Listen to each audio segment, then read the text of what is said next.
Hello everyone, in this video I'm going to show you how to restrict someone on Facebook without blocking them. So if you want to do that, if you want to be able to restrict someone on Facebook, or maybe you're tired of someone spying on you, or probably have access to your profile and you just want to go private with them, here's how you can get it done without you blocking the person we're talking about. Just open your Facebook app on your iPhone.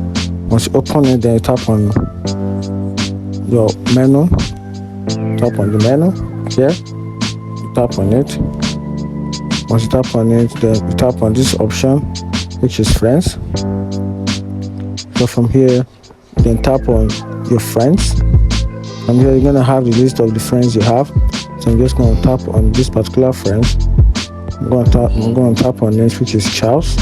So from here, I'm going to tap on the friends list, the friends option. I'm going to tap on this.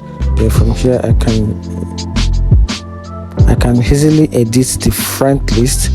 So once I tap on the friend list, then I'll just tap on this option, which is restricted. Then I'm going to tap on done, and that's it. This is how you can restrict someone on Facebook without blocking them, and that's it. If you find this video helpful, subscribe and follow for more. Thank you.